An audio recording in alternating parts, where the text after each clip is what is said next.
There are moments in history when the world holds its breath, when the clash of steel and the roar of battle decide the fate of civilizations. Picture this: a single conflict, lasting just hours or stretching across decades, can redraw maps, topple dynasties, and shape the very identity of nations. Today, we're stepping into the shadows of the past to uncover 30 of the most pivotal battles that forged the ancient world. These weren't just skirmishes over land or wealth. They were turning points where ambition, survival, and destiny collided in ways that still ripple through time. Think about the world around you, the borders, the languages, the cultures that define entire regions. None of it happened by accident. Behind every great empire, every lasting legacy, there's a story of struggle, of rebellion, of empires rising from the ashes of war. From the sands of Egypt to the hills of Rome, these conflicts were more than just violence. They were the crucibles where history was remade. Why does it matter today? Because the echoes of these battles are woven into the fabric of our modern world, hidden in the languages we speak, the laws we follow, even the way we see ourselves.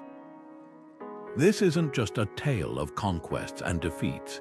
It's a journey into the heart of what it means to build something that lasts. The sacrifices, the strategies, the sheer will to survive against impossible odds. Over the next 30 stories, we'll walk the battlefields where kings fell and heroes rose, where rebellions sparked revolutions and empires were born in blood. So take a step back in time with me, and let's uncover the battles that didn't just change the ancient world, they shaped ours. The first sparks of organized conflict flickered to life not in grand empires, but in the fertile river valleys where humanity's earliest civilizations took root. Along the Tigris and Euphrates, Sumerian city-states like Ur and Uruk clashed over water rights and fertile fields, their disputes etched into some of the oldest clay tablets ever discovered. These weren't just skirmishes, they were the birth of warfare as a calculated tool, where walls were raised not just for defense, but as statements of power. Picture the scene: farmers turned soldiers armed with bronze-tipped spears, marching under banners embroidered with the symbols of their gods. Every victory meant more than land. It meant survival for another season, another generation. Down the Nile, a similar story unfolded. The kingdoms of Upper and Lower Egypt didn't unite peacefully.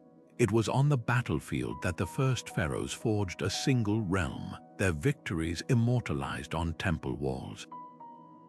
The Nama Palette, one of history's earliest political propaganda pieces, shows the king smiting his enemies, a stark reminder that unity often came at the edge of a mace. What's fascinating isn't just the violence, but what grew from it. These early conflicts forced innovation, the invention of siege weapons, the first professional armies, even the earliest recorded peace treaties. War didn't just destroy, it built, and here's the twist: these ancient rivals weren't just fighting for resources, they were fighting for identity. When the Akkadians under Sargon conquered the Sumerians, they didn't erase their culture. They absorbed it, blending languages and traditions into something new. Conflict became a catalyst, pushing societies to adapt or perish. The chariot, once a terrifying weapon of war, became a symbol of status. Fortifications designed to keep enemies out became the foundations of bustling cities. Even the earliest laws, like Hammurabi's Code, emerged from the chaos of post-war reconstruction. So when we look at these early battles, we're not just seeing violence, we're seeing the laboratory where the tools of civilization were hammered out, where the idea of a nation was forged in fire and blood. Every alliance formed under threat, every innovation born of desperation, set the template for everything that followed. From these small-scale clashes between mud-brick cities sprang the empires that would one day dominate the ancient world. The lesson: war wasn't an interruption of progress, it was the crucible in which progress was made. The dusty plains of Megiddo became a stage for something unprecedented, the first battle meticulously recorded for posterity. In the 15th century before the Common Era, Pharaoh Thutmose III faced a rebellion of Canaanite city-states, a coalition determined to break free from Egyptian dominance. But this wasn't just a clash of armies, it was a masterclass in the art of war. Thutmose didn't rely on brute force alone. He marched his troops through a narrow mountain pass, a route so treacherous his generals begged him to reconsider. The gamble paid off. Emerging behind enemy lines, he caught the Canaanites off guard, their forces scattered before they could rally. What makes Megiddo extraordinary isn't just the tactics, it's what came after. Thutmose didn't slaughter his defeated foes. Instead, he laid siege to their city, cutting off supplies until they surrendered. Then, he did something revolutionary. He allowed the rulers to swear loyalty to Egypt, integrating them into his empire rather than razing their homes. This wasn't mere mercy, it was a blueprint for empire building. By combining military might with political savvy, Thutmose turned enemies into subjects, ensuring stability for generations. The treasures he brought back to Egypt, gold, timber, even exotic animals, funded temples and monuments that celebrated his reign. But the real prize was control of trade routes that stretched across the ancient world. The aftermath of Megiddo reveals a deeper truth about power in the ancient world. Victory wasn't just about winning battles, it was about winning hearts and minds.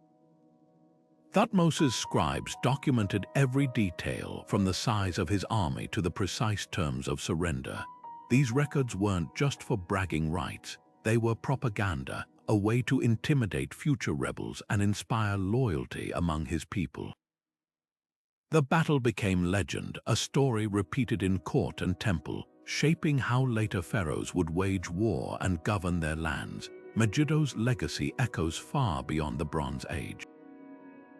It introduced concepts we still recognize today: the element of surprise, the importance of supply lines, even the idea that war could be a tool for long-term stability rather than mere destruction.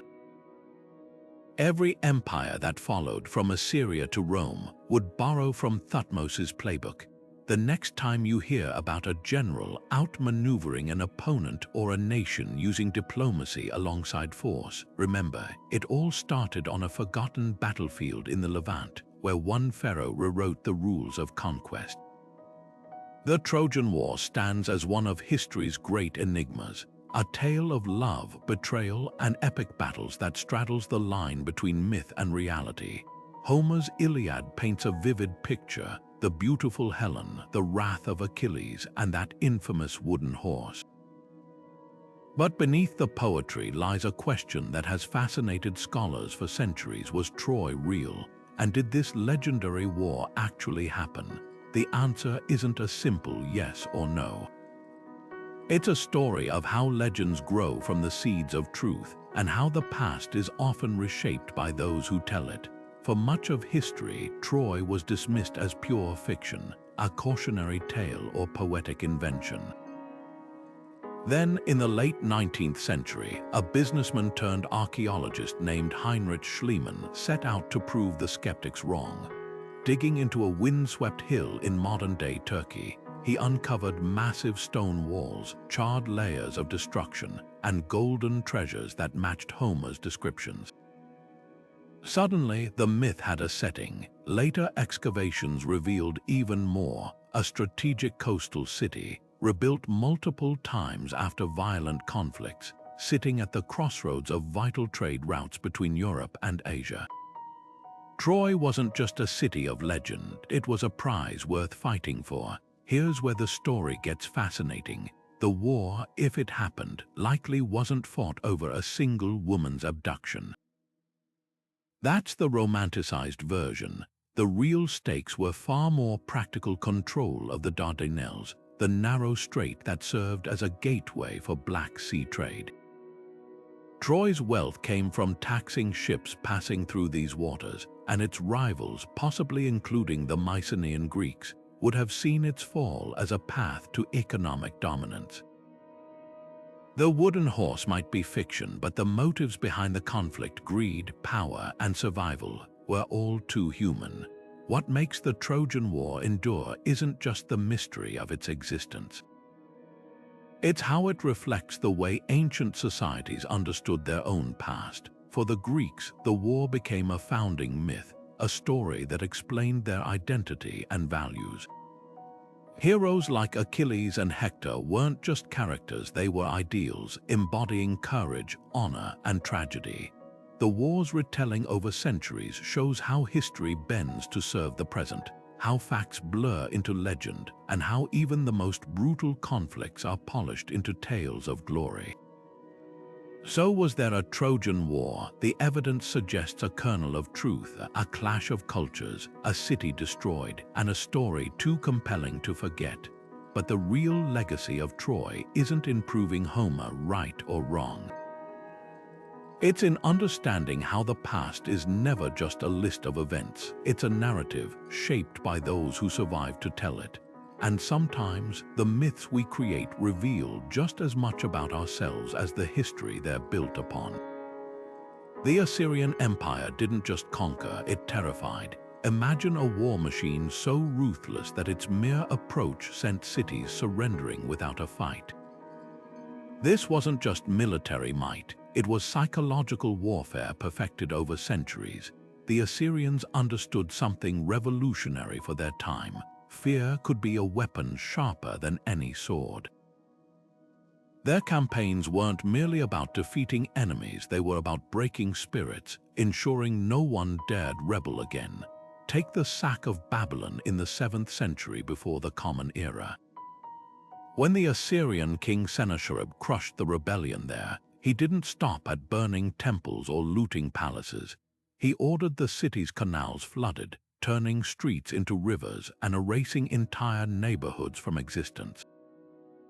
Then came the mass deportations. Thousands of Babylonians uprooted and scattered across the empire, severed from their homes, their culture, their identity.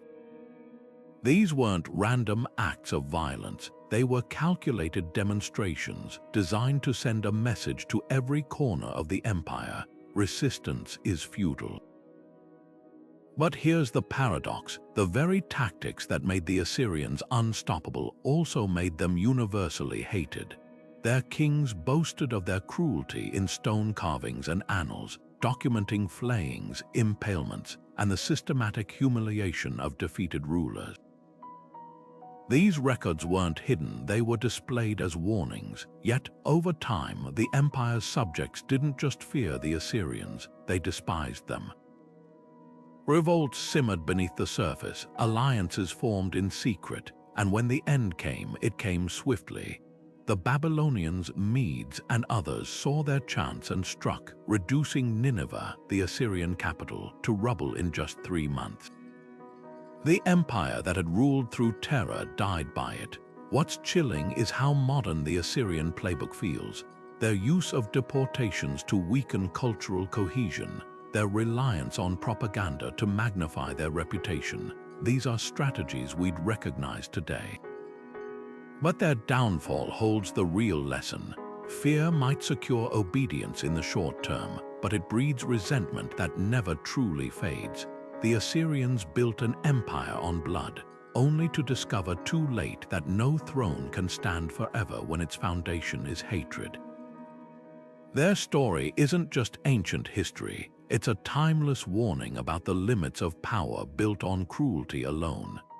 The Persian Empire stretched from the Nile to the Indus, a colossus that made even the proudest Greek city-states seem like insignificant specks on the map. When King Darius sent envoys demanding earth and water symbols of submission, most expected Greece to bow. But in Athens and Sparta, something extraordinary happened.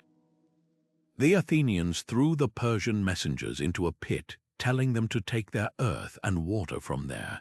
The Spartans went further, tossing the envoys down a well with a dark joke about finding both elements at the bottom. These weren't just acts of defiance, they were declarations that some things were worth dying for. The first clash came at Marathon in 490 before the Common Era. Outnumbered at least 2-1, the Athenian hoplites did the unthinkable. They charged across the plain directly at the Persian lines. The heavier Greek armor and longer spears turned the tide, sending the invaders scrambling back to their ships in disarray. Legend says a runner sprinted 26 miles to Athens to announce the victory before collapsing, a story that inspired the modern marathon race. But the real miracle wasn't just the win, it was the proof that Persia wasn't invincible. A ragtag force of citizen soldiers had stood against the greatest empire on earth and triumphed. 10 years later, Persia returned with vengeance. Xerxes, Darius's son, assembled an army so vast it supposedly drank rivers dry as it marched. At Thermopylae, a narrow mountain pass, 300 Spartans led by King Leonidas made their legendary last stand. For 3 days they held back the Persian tide, their shorter swords and disciplined phalanx turning the bottleneck into a slaughterhouse. When betrayal allowed the Persians to flank them, Leonidas dismissed the other Greeks, staying with his personal guard to fight to the death. Their sacrifice bought precious time for Athens to evacuate, for the Greek fleet to regroup, and most importantly, for the idea of resistance to take root across the peninsula. What happened next changed everything. At Salamis, the Athenian general Themistocles lured the massive Persian navy into a trap. In the tight straits, their heavier ships became easy prey for lighter, more maneuverable Greek triremes. Watching from a golden throne on shore, Xerxes saw his fleet destroyed in hours. Without naval support, his army couldn't survive, forcing a humiliating retreat. The message was clear: unity could overcome even the most overwhelming force. Athens and Sparta, so often rivals, had shown what happened when Greeks fought side by side. But the Persian Wars weren't just about battles, they sparked a cultural awakening. Athens, flush with confidence, entered its golden age, the era of Socrates, the Parthenon, and democracy refined. The victories became part of Greek identity, proof that freedom was worth any price. Yet there's an irony here. The same city-states that united against Persia would soon tear each other apart in the Peloponnesian War. The lesson, survival against a common enemy, is one thing, maintaining peace after the threat fades is another challenge entirely. Alexander the Great didn't just defeat empires, he shattered the very idea of limits. At Gaugamela in 331 before the Common Era, he faced Darius III's Persian army on an open plain, a force so vast ancient historians claimed it outnumbered his own by 5-1. But numbers meant nothing to Alexander. While Darius waited behind rows of scythed chariots and war elephants, the young king did the unexpected. He lured the Persian center forward, then struck like a hammer at the gap left behind. His elite companion cavalry punched through, not to loot the enemy camp as Persian commanders assumed, but to charge straight at Darius himself. The great king fled, his army collapsing behind him. In that single afternoon, Alexander didn't just win a battle, he ended 3 centuries of Persian dominance. What made Alexander unstoppable wasn't just his brilliance on the battlefield. It was his ability to reinvent the rules of conquest. After seizing Persia's treasures, he didn't parade his victory like a typical conqueror. He adopted Persian dress, encouraged his men to marry local noblewomen, and even paid homage to the Zoroastrian god Ahura Mazda. To the shock of his Macedonian generals, he began acting less like an invader and more like a rightful heir to the throne. This wasn't mere symbolism, it was strategic genius. By blending cultures rather than erasing them, Alexander turned resentful subjects into loyal followers. His empire wasn't built on fear alone. It thrived because he gave conquered peoples a stake in its success. The farther east Alexander marched, the more audacious his campaigns became. At the Hydaspes River in modern-day Pakistan, he faced King Porus and his war elephants, creatures so terrifying they made horses bolt in panic. Monsoon rains had swollen the river, turning the banks to mud. Any sensible commander would have waited for dry season. Not Alexander. Under cover of night, he led a detachment miles upstream, crossing the roaring currents to strike Porus's flank at dawn. Even when his horse Bucephalus was killed beneath him, he fought on foot, rallying his troops to victory. Yet here's what's often overlooked. After defeating Porus, Alexander didn't execute him. He restored the king to his throne as a vassal, earning his lifelong loyalty. Time and again, he proved that true power lay not just in winning battles, but in winning allies. Then came the turning point no one saw coming. At the Hyphosis River, his exhausted troops refused to march further into India. For the first time, Alexander's will collided with the limits of human endurance. The man who'd crossed deserts and scaled mountain forts couldn't convince his own army to take one more step. His tearful retreat marked the beginning of the end. Just 3 years later, he died in Babylon at 32, leaving no clear heir, only a pregnant Persian wife and a half-brother with mental disabilities. The empire fractured almost instantly, his generals carving it into rival kingdoms that would spend the next century warring over the scraps. Alexander's legacy isn't measured in the lifespan of his empire, but in its cultural aftershocks. The Hellenistic world he created blended Greek philosophy with Egyptian science, Persian art with Indian mathematics. Cities like Alexandria became melting pots of innovation, where Eratosthenes calculated Earth's circumference and the library amassed knowledge from 3 continents. Even his failures taught a brutal lesson: conquest is fleeting, but ideas are indestructible. The man who wept for having no more worlds to conquer didn't realize his greatest victory wasn't territory. It was the spark of a connected world where East and West stopped being opposites and became threads in the same tapestry. The Mediterranean world held its breath as 2 titans circled each other: Rome, the rising republic with its disciplined legions, and Carthage, the maritime empire whose ships dominated trade from Spain to Egypt. Their struggle wasn't just over territory, it was a clash of visions for who would control the ancient world's wealthiest crossroads. The First Punic War erupted over Sicily, a fertile island caught between them.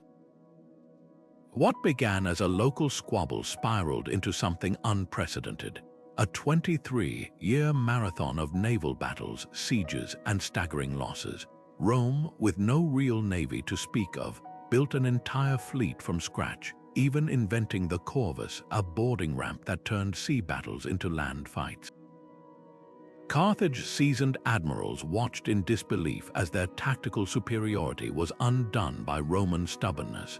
When the war ended, Sicily became Rome's first overseas province, and Carthage was forced to pay reparations so massive they'd take generations to settle.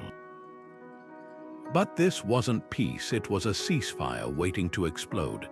Enter Hannibal Barca, the military genius who would become Rome's nightmare. The Second Punic War began with a bold stroke. Instead of waiting for Rome to strike, Hannibal marched his army, complete with war elephants, through the Alps in winter. The descent into Italy was a horror show. Icy paths gave way beneath men and animals, avalanches buried entire units, and tribes ambushed the weakened survivors. Yet when Hannibal emerged with just 26,000 men and a handful of elephants, he achieved the impossible. At Cannae, he lured 80,000 Roman troops into a deadly trap, surrounding and annihilating them in one of history's most masterful tactical victories. For 16 years, he roamed Italy undefeated, burning crops and dismantling alliances. Rome reeled, but it refused to break. Instead of surrendering, they adopted a brutal strategy, avoiding direct battles while harassing his supply lines. Meanwhile, a young Roman general named Scipio took the fight to Carthage itself, forcing Hannibal to rush home. At Zama, the student outmaneuvered the master, using Hannibal's own tactics against him. Carthage surrendered, its navy burned, its territories stripped away, but Rome's thirst for vengeance wasn't quenched. 50 years later, the Third Punic War wasn't about balance of power, it was about erasure. Carthage had rebuilt enough to worry Rome's senators, especially Cotto the Elder, who ended every speech with Carthago delenda isti, Carthage must be destroyed. When Rome finally attacked, the siege lasted 3 years. The final assault was apocalyptic, street by street, house by house, until the last defenders fell at the Temple of Eshmun. The survivors were sold into slavery, the city's libraries tossed into bonfires, and the ground sown with salt so nothing could grow. It was overkill, a message to any rival. This was the price of defiance. Yet the Punic Wars left Rome transformed. Victory came at a cost, farmlands ruined, traditions upended, and a new class of ultra-rich generals distorting politics. The wars birthed the empire Rome would become, proving that total war could achieve total victory. But at what cost to the victor? Carthage's ghost lingered, a cautionary tale about the dangers of unchecked ambition, both for those who fell and those who did the destroying. Julius Caesar crossed the Rubicon with more than just legions at his back. He carried the lessons of Gaul, a conquest that reshaped both his destiny and Rome's. What began as a routine governorship in 58 before the Common Era spiraled into a brutal 9-year campaign, one that would make Caesar the most feared and admired man in the Republic. His own writings, commentaries on the Gallic War, paint a portrait of a brilliant general defending Roman interests against barbarian hordes. But between the lines, a different story emerges, a calculated blueprint for absolute power. Gaul wasn't a unified enemy. Dozens of tribes, from the Helvetii to the Belgae, fought as much among themselves as against Rome. Caesar exploited these divisions with Machiavellian precision, offering protection to some while crushing others. At Alesia, his masterpiece of siegecraft, he encircled the rebel leader Vercingetorix with not one but 2 walls, one facing inward to starve the Gauls, another outward to repel their reinforcements. When the trapped warriors finally threw down their arms, Caesar displayed his captives in Rome like trophies, a spectacle of victory that masked the war's true cost. Modern historians estimate 1 million Gauls died, another million enslaved, a genocide hidden beneath the gloss of pacification. But the real battleground wasn't just Gaul's forests, it was the Roman Senate. Caesar's dispatches, read aloud in the Forum, weren't dry military reports. They were political theater, casting him as Rome's indomitable shield against chaos.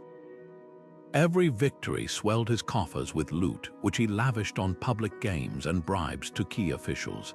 His legions, fiercely loyal, cared less for republican ideals than for the land and gold their general promised.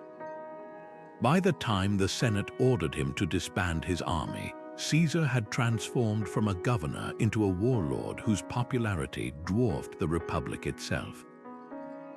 The Gallic Wars exposed the cracks in Rome's foundations.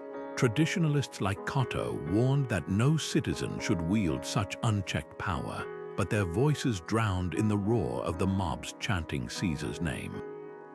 When he finally marched on Rome, it wasn't just ambition, it was inevitability. The Republic, already hollowed out by decades of corruption and class strife, couldn't contain the force he'd become. In the end, Gaul gave Caesar more than wealth and fame.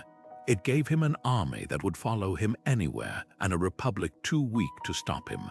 His rise and Rome's fall began not on the Ides of March, but in the blood-soaked mud of a land he wasn't even supposed to conquer. The daggers that struck Caesar on the Ides of March didn't just kill a man, they unleashed chaos. His assassins, led by Brutus and Cassius, believed they were saving the Republic from tyranny. Instead, they lit the fuse for a series of civil wars that would burn Rome's old system to the ground. What followed wasn't just a power vacuum. It was a free-for-all where alliances shifted like desert sands and yesterday's heroes became today's traitors. At first, the conspirators seemed to hold the upper hand. They controlled the Senate, and Caesar's heir, a sickly 18-year-old named Octavian, appeared no match for their experience. But appearances deceived. Octavian, despite his youth, possessed a political cunning that would redefine Roman history. While Brutus fled east to raise armies, Octavian did something radical. He embraced Caesar's legacy, using his adopted father's name and wealth to rally veterans. Meanwhile, Mark Antony, Caesar's loyal general, carved out his own power base, turning the mob against the conspirators with a fiery funeral speech that painted Caesar as a martyr. The stage was set for a three-way struggle, with each player representing a different vision for Rome's future. The decisive clashes came in Greece. At Philippi in 42 before the Common Era, Octavian and Antony faced Brutus and Cassius in the largest Roman-on-Roman battle yet fought. The fighting was brutal, with legions that had once served together now pitted as enemies. When Cassius, misreading the battlefield, thought the battle lost, he ordered his own slave to run him through. Brutus held out longer, but his forces crumbled. In the end, he too chose suicide over surrender, dying with Shakespeare's famous last words, "Caesar, now be still." With their deaths, the Republican cause died as well, but victory didn't bring peace. Octavian and Antony, now rivals, divided the empire between them, Octavian taking the west, Antony the east. What began as a partnership soured into a propaganda war. Antony's relationship with Cleopatra became fodder for Octavian's smear campaigns, painting him as a traitor seduced by Eastern decadence. The final showdown came at Actium in 31 before the Common Era, where Octavian's fleet, commanded by the brilliant Agrippa, trapped Antony and Cleopatra's ships. The battle was less a clash than a slow-motion collapse. Antony's forces deserted mid-fight, and the lovers fled to Egypt, where they would later take their own lives. Octavian, now the last man standing, didn't just win a war. He reinvented Rome, calling himself Augustus. He preserved the illusion of republican government while wielding absolute power. The Senate still met, the election still happened, but everyone knew the real authority lay with one man. The Republic, born from the overthrow of kings, had come full circle, trading the tyranny of many for the stability of one. And yet, the irony is profound. The very men who killed Caesar to save the Republic ensured its demise, proving that sometimes the cure is deadlier than the disease. Nero's suicide in 68 of the Common Era didn't just end a reign, it tore open the illusion of imperial stability. Within months, Rome spiraled into a mad scramble for power, a year so chaotic it would be remembered as the Year of the Four Emperors. This wasn't an orderly transition. It was a free-for-all where loyalty meant nothing and legions held the real power. The first to seize the throne was Galba, an elderly senator paraded into Rome by the Spanish legions. But his reign crumbled almost instantly. Tight-fisted and out of touch, he alienated the Praetorian Guard by refusing to pay their expected bribes. When he snubbed Otho, a former ally, by naming someone else as successor, the betrayal proved fatal. Otho didn't bother with political maneuvering, he bought the Guard's loyalty outright, and Galba was torn apart by soldiers in the Forum, his head paraded on a spear. Otho's victory lasted barely 3 months. Across the empire, another claimant had risen, Vitellius, commander of the Rhine legions. His troops, hardened by frontier battles, marched south like a storm. At Bedriacum, the two forces clashed in a brutal, indecisive battle, but when Otho learned his reserves were shattered, he made a shocking choice. Rather than drag Rome into prolonged civil war, he took his own life with a single dagger stroke, a rare moment of self-sacrifice in this blood-soaked year. His suicide letter reportedly read, "It is far easier to die for all than to have all die for one." Vitellius entered Rome expecting celebration, but his reign quickly became a parody of excess. He feasted endlessly while the treasury bled dry, once allegedly serving a dish made from peacock brains and flamingo tongues. Meanwhile, the Eastern legions had their own candidate, Vespasian, a no-nonsense general who'd been crushing Judea's revolt. His troops declared him emperor almost as an afterthought, but they moved with terrifying efficiency. As Vitellius partied, Vespasian's forces swept toward Rome. The final battle was less a fight than a slaughter. Vitellius's drunken recruits were no match for hardened veterans. Dragged through the streets, the deposed emperor was killed and thrown into the Tiber, his last meal still undigested. The Year of the Four Emperors exposed a truth no one wanted to admit. The empire wasn't ruled by senates or traditions anymore. It belonged to whoever could by the swords of the legions.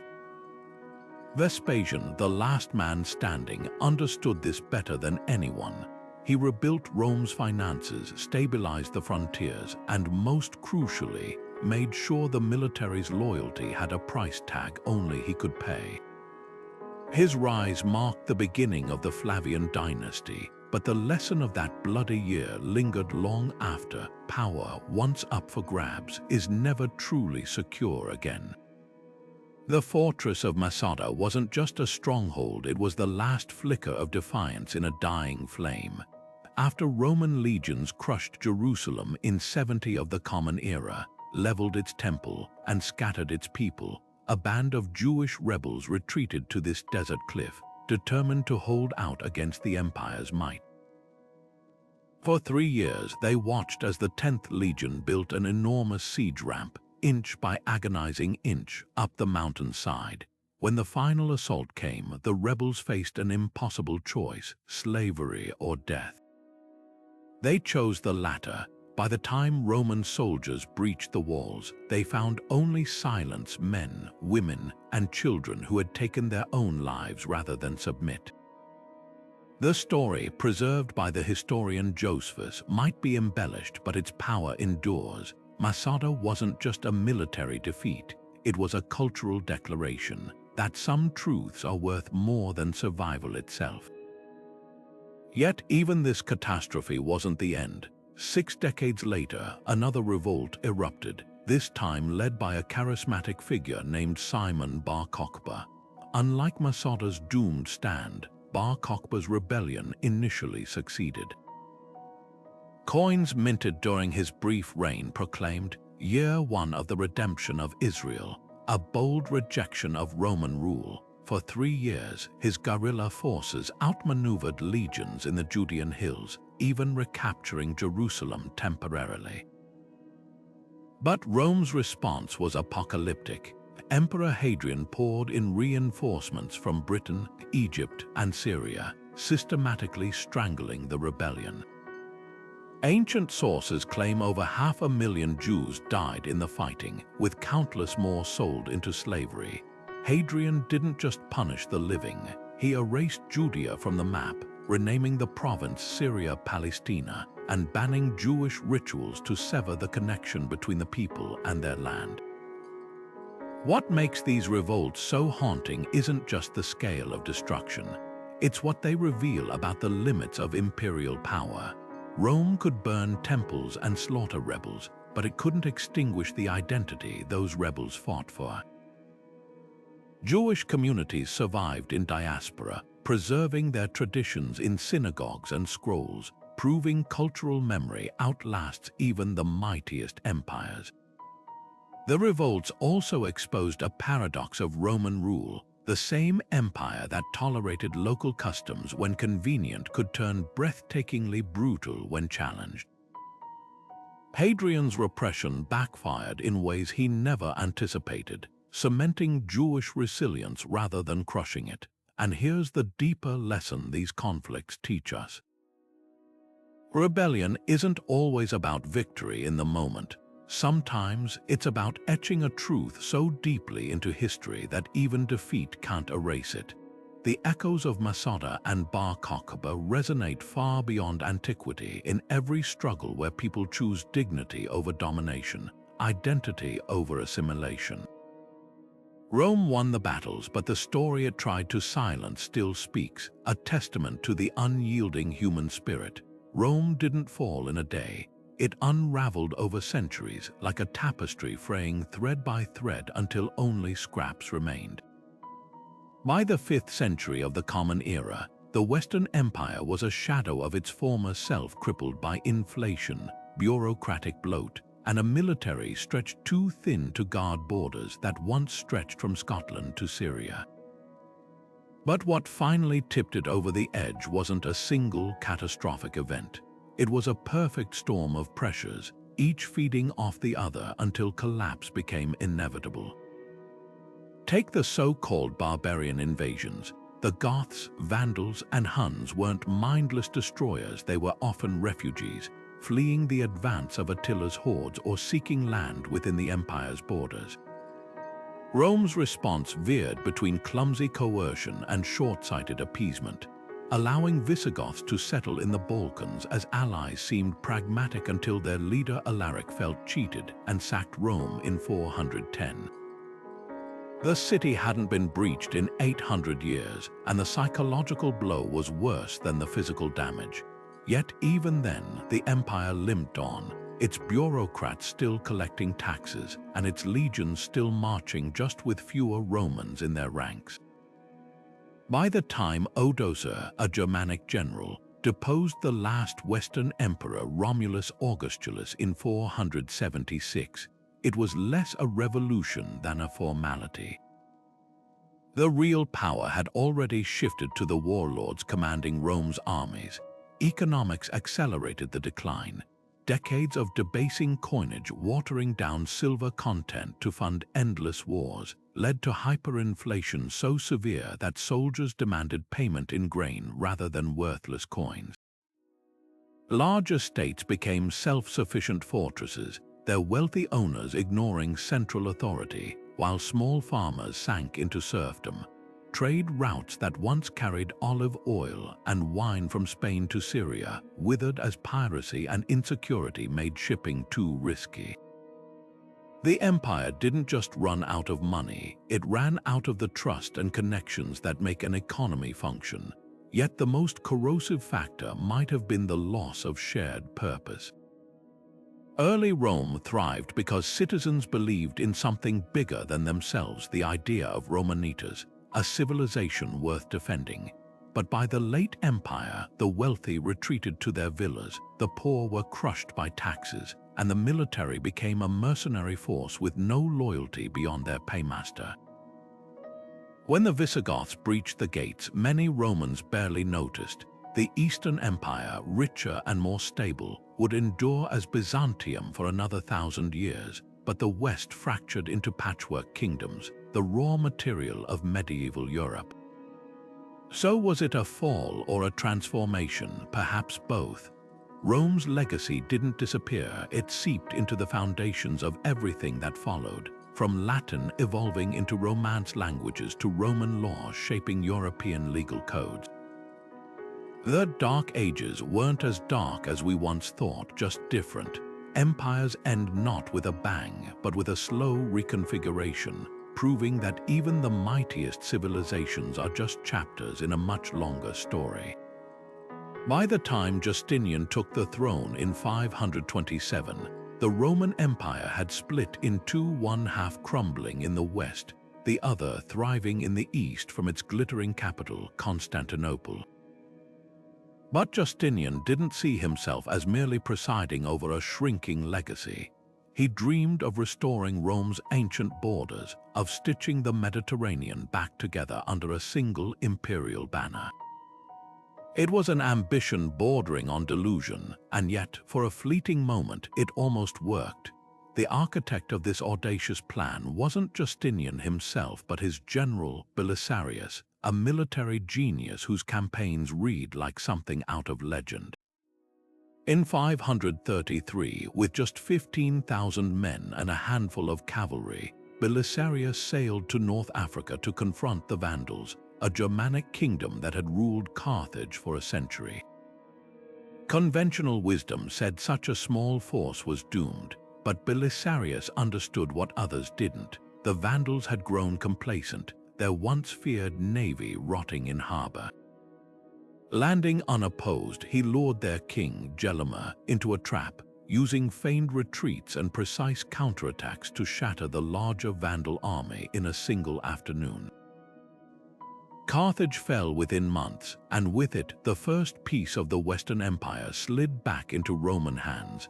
Next came Italy, where the Ostrogoths had ruled since deposing the last Western emperor. Here, Belisarius faced a tougher fight. The Gothic king Witiges holed up in Ravenna, a marsh-ringed fortress thought impregnable, but Belisarius wasn't one for conventional siege tactics. He blockaded the city, yes, but he also launched a propaganda blitz, convincing Ravenna's citizens that surrender meant fair treatment under imperial rule.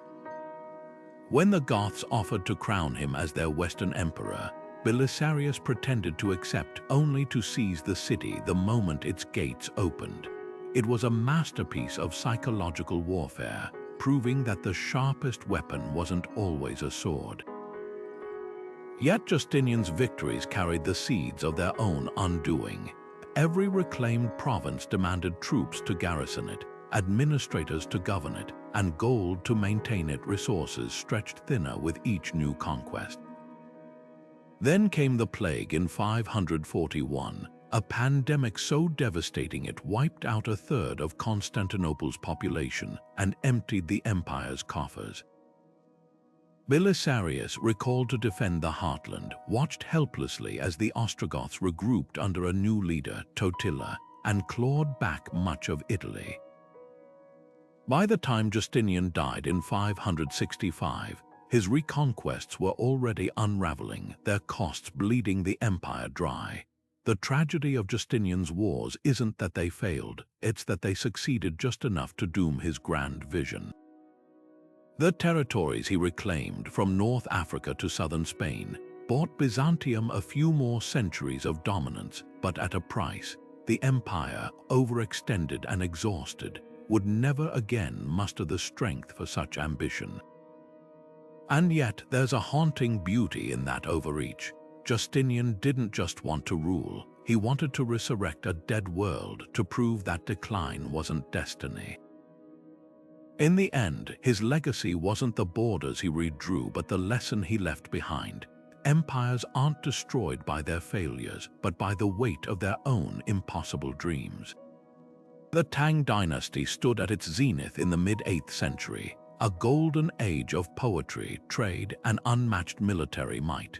Silk Road caravans brought treasures from Persia, Buddhist temples dotted the landscape, and the imperial capital of Chang'an swelled to over 1 million people, making it the largest city on earth.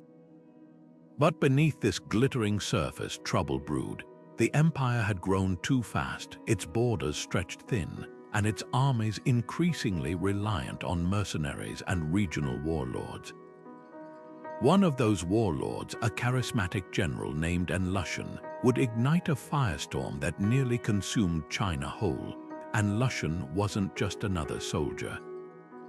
Half Sogdian, half Turkic, he'd risen through the ranks by sheer force of personality, even winning the favor of Emperor Xuanzong and his beloved consort, Yong Gaifai.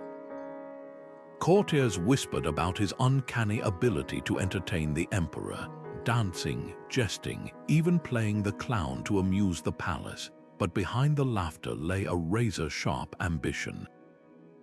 By 755, he commanded the empire's best troops along the northern frontier, a private army loyal more to him than to the throne, when the emperor's advisors finally grew suspicious and ordered him to the capital, and Lushan made his move. Claiming he had a secret decree to purge corrupt officials, he marched south with 150,000 men, plunging the empire into chaos. What followed was a nightmare of staggering proportions. The rebellion's early years saw cities razed, populations massacred, and gruesome betrayals. At the Battle of Yonkiu, a handful of Tang loyalists held out against overwhelming odds, resorting to cannibalism rather than surrender. Meanwhile, Lushan declared himself emperor of a new Yan dynasty, only to be murdered by his own son in a power struggle that splintered the rebellion. The Tang forces, desperate to reclaim control, made a fateful decision. They enlisted the help of the Aighe Khaganate, promising loot and titles in exchange for cavalry support. It worked, but at a terrible cost. When the Aighes recaptured Chang'an in 757, they sacked it so thoroughly that survivors compared the streets to a butcher's block. By the time the rebellion sputtered to an end in 763, the toll was unimaginable. Census records suggest the population dropped by 36 million, some from violence, others from famine and disease that followed in the war's wake. The Tang dynasty survived, but as a hollow shell of its former self. Provincial governors, empowered to fight the rebels, now ruled as de facto warlords. The economy lay in ruins, with the once proud equal field system of land distribution shattered beyond repair. Even the cultural heart of the empire withered.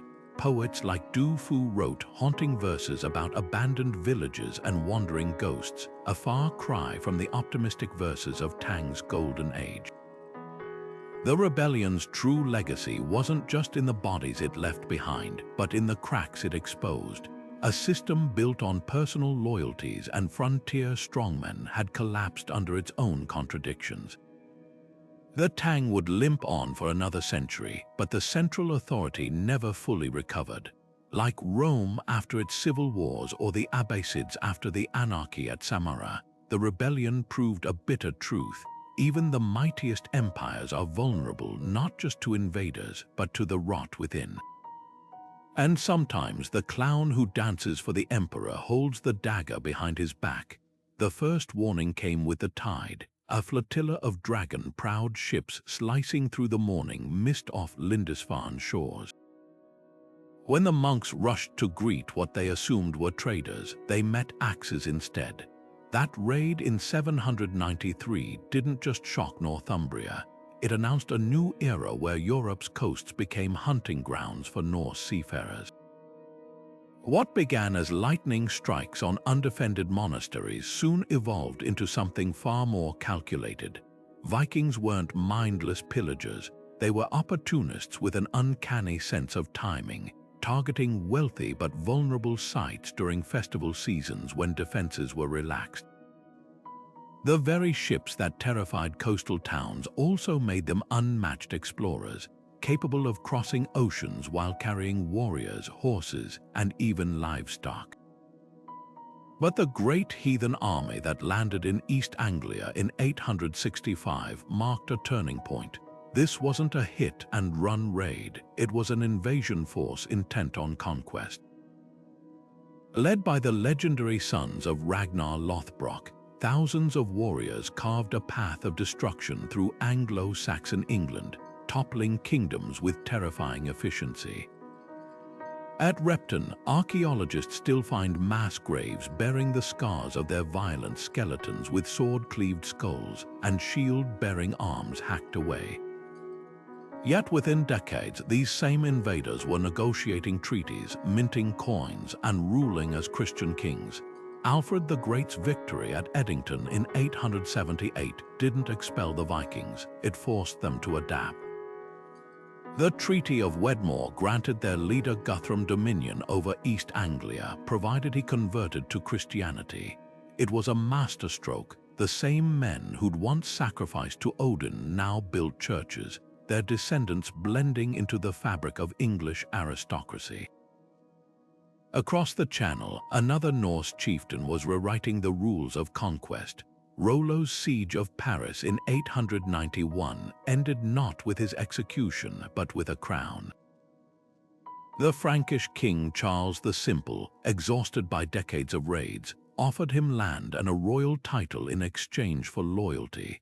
The Treaty of St. Clair-sur-Epte birthed Normandy, a Viking colony turned powerhouse that would later produce William the Conqueror. Here, the transformation was even more profound. Within 2 generations, Rollo's descendants spoke French, adopted feudalism, and became the continent's most fervent defenders of Christianity. Their old gods faded into place names and folklore, their identity reshaped by the very culture they'd once terrorized. The Vikings' true legacy isn't just in the cities they burned, but in the worlds they built. From Dublin's bustling trade hubs to Kiev's ruse princes, they threaded Norse culture into Europe's tapestry through commerce as much as combat. Their secret wasn't just superior ships or battle frenzy. It was a knack for becoming what each new land needed them to be. Raiders became kings, pagans became crusaders, and the feared Northmen became the ancestors of half of Europe's nobility. The lesson written in their sagas is clear. Conquest isn't just about taking, it's about knowing when to change. The year 1066 wasn't just another date in England's history. It was a seismic crack in the nation's foundation. The moment when the last Anglo-Saxon king fell and a new order rose from the blood-soaked fields of Hastings. Harold Godwinson had barely worn his crown for 9 months when 2 invasions crashed onto England's shores almost simultaneously. In the north, the Viking king Harald Hardrada landed, eager to reclaim the lands his ancestors once ruled. Harold rushed his army to Stamford Bridge and crushed the Norse threat in a stunning victory, only to hear devastating news. William, Duke of Normandy, had crossed the Channel while his back was turned. With no time to rest, Harold's exhausted force marched south, covering over 200 miles in just 9 days, a feat of endurance that would become legendary. The stage was set for one of history's most pivotal clashes. On October 14th, Harold's shield wall stood atop Senlac Hill, a human fortress of interlocked bodies and battle axes. William's Norman forces, a mix of cavalry, archers, and infantry, faced an uphill fight in every sense. Early charges shattered against the Anglo-Saxon lines, and rumors of William's death even sparked panic in his ranks. But then came the turning point, a feigned retreat, a fatal break in discipline. When segments of Harold's army lunged forward to chase the supposedly fleeing Normans, they were cut down in the open. By dusk, Harold lay dead, legend says, with an arrow through his eye, and the surviving housecarls fought to the last around his body. William's coronation on Christmas Day was anything but peaceful.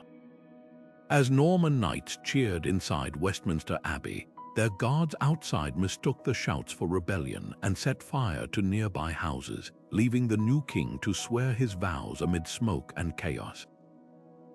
It was an ominous start, but what followed was even more transformative. The Norman conquest wasn't just a change of rulers, it was a cultural overhaul. William dismantled the Anglo-Saxon aristocracy, replacing nearly every major landowner with Norman lords. Castles, stone symbols of domination, sprang up across the countryside, from the Tower of London to remote strongholds like Durham. The Old English language was shoved aside in courts and churches, replaced by Norman French, while Latin became the tongue of record-keeping. Even the landscape changed as the Domesday Book meticulously catalogued every plot of land, every ox, every serf, turning England into Europe's most tightly administered kingdom. Yet the most enduring legacy wasn't in the swords or the statutes, it was in the slow, unstoppable blending of worlds. Norman efficiency merged with Anglo-Saxon tradition, creating a legal system that balanced kingly power with local rights. French vocabulary seeped into English, giving us words like justice and parliament, while Anglo-Saxon resilience survived in the bedrock of common law. Over centuries, the conquerors became the conquered, their descendants speaking a hybrid tongue and calling themselves English. The Battle of Hastings didn't just give England a new king, it forged a new identity, proving that even the most violent conquests can't erase the past, only reshape it. And sometimes the most lasting victories aren't won on the battlefield, but in the quiet, stubborn persistence of culture. When Pope Urban II stood before a crowd in Clermont in 1095, his words ignited a fire that would burn for centuries. "God wills it" became the rallying cry of the First Crusade, a call to reclaim Jerusalem from Muslim rule. But beneath the religious fervor lay more earthly motives: landless knights hungry for fiefdoms, Italian merchants eyeing trade routes, and Byzantine emperors desperate for mercenaries. This wasn't just a holy war, it was a collision of ambitions wrapped in the cloak of faith. The siege of Jerusalem in 1099 revealed the brutal reality behind the rhetoric. After weeks of starvation and failed assaults, the Crusaders finally breached the walls. What followed was a massacre so horrific even Christian chroniclers struggled to justify it. Streets slick with blood, synagogues burned with civilians inside, and survivors sold into slavery. Yet for all its brutality, the victory was short-lived. The Crusader states Jerusalem, Antioch, Edessa were isolated islands in a Muslim sea, their survival dependent on constant reinforcements from Europe. They built towering castles like cracked des Chevaliers, marvels of military engineering, but these stone giants couldn't compensate for the fragile web of alliances holding their rule together. Enter Saladin, the Kurdish sultan who would become the Crusaders' most formidable foe. His genius wasn't just in battle tactics but in perception. Where the Crusaders slaughtered prisoners, Saladin showed mercy after his victory at Hattin in 1187, sparing the life of King Guy of Jerusalem. When he retook Jerusalem later that year, his terms allowed Christian residents to leave peacefully, a stark contrast to the bloodbath of 1099. This wasn't weakness, it was psychological warfare, exposing the moral contradictions of his enemies' holy war. His victories unified Muslim factions that had once squabbled, proving faith could be a glue as powerful as greed. Yet the Crusades' darkest irony lies in their unintended consequences. The Fourth Crusade's sacking of Constantinople in 1204, a Christian city, shattered any pretense of religious unity. Venetian merchants manipulated the Crusaders into attacking Byzantium to settle trade debts, leaving the Eastern Orthodox Church forever estranged from Rome. Meanwhile, the Reconquista in Spain and the Baltic Crusades expanded the concept of holy war beyond Jerusalem, turning it into a flexible tool for conquest anywhere non-Christians held land. Even the Children's Crusade, thousands of youths marching to their doom in 1212, showed how easily idealism could be twisted into tragedy. By the time the last Crusader stronghold, Acre, fell in 1291, the dream of a Christian Holy Land was dust. But the Crusades left fingerprints on everything from banking, inventing letters of credit for pilgrims, to cuisine, introducing sugar and spices to Europe. They proved that faith could mobilize armies, but it couldn't sustain empires without trade, diplomacy, and cold, hard cash. In the end, the real legacy of the Crusades wasn't in who held Jerusalem, but in how they revealed the messy truth behind holy wars, that men fight for God but they conquer for themselves. The opening clash of the 100 Years' War felt like something out of an old storybook: knights in shining armor, chivalric codes, and the thunder of cavalry charges. But by the time the dust settled over a century later, the world had changed in ways no one could have predicted. It began in 1337 with a dispute over the French crown, claimed by England's King Edward III through his mother's lineage. The French nobility scoffed, invoking Salic law to block inheritance through the female line. What followed wasn't just a war between nations, but a revolution in how wars were fought. The early battles exposed the fragility of feudal armies.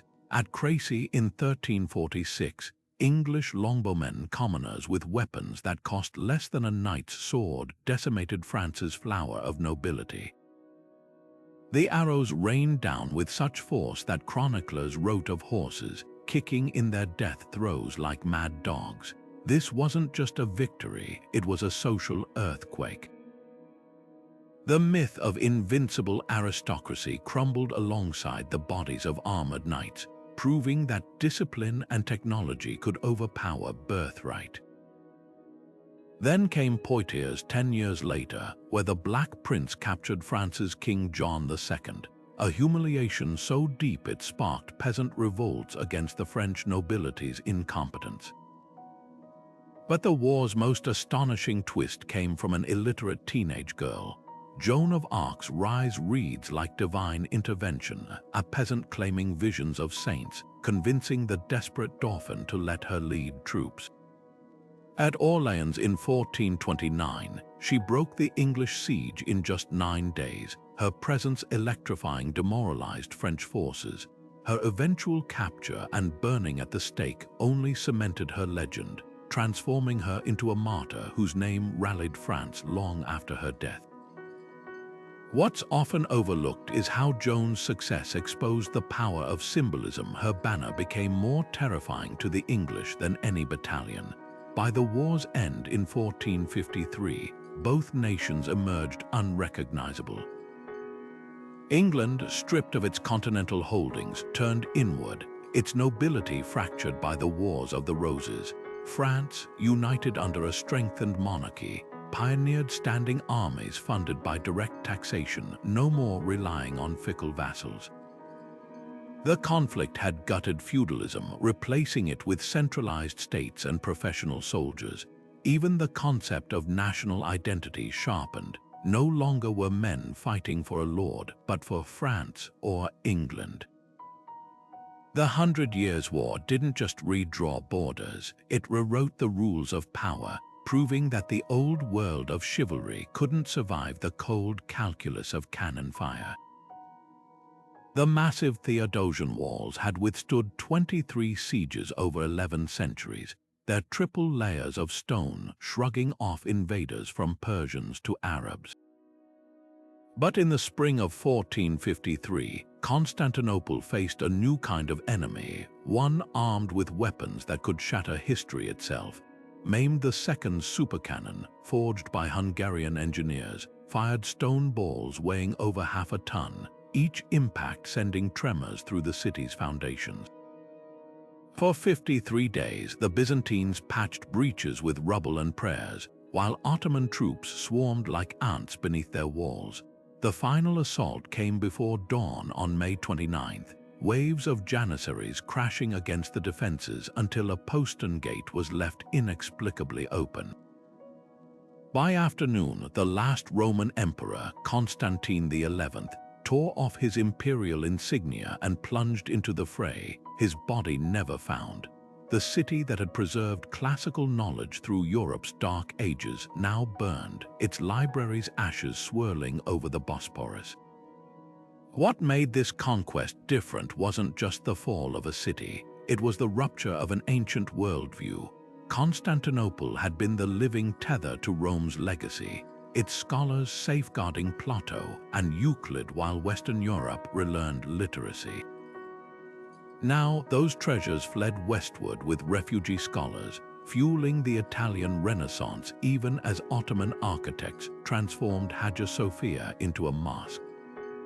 The economic shockwaves were equally profound. With the Silk Road now under Muslim control, European merchants scrambled for sea routes to Asia, a desperation that would soon send Columbus stumbling into the Americas.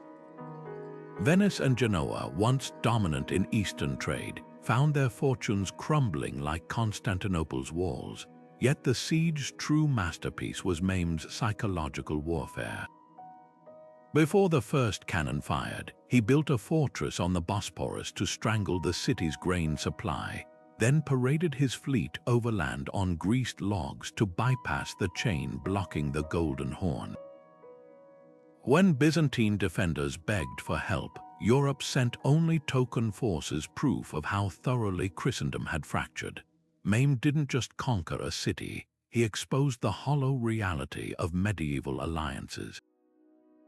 His victory speech from Hagia Sophia's pulpit proclaimed not the end of an empire, but the birth of a new order, one where Ottoman sultans would claim the mantle of Roman emperors for themselves.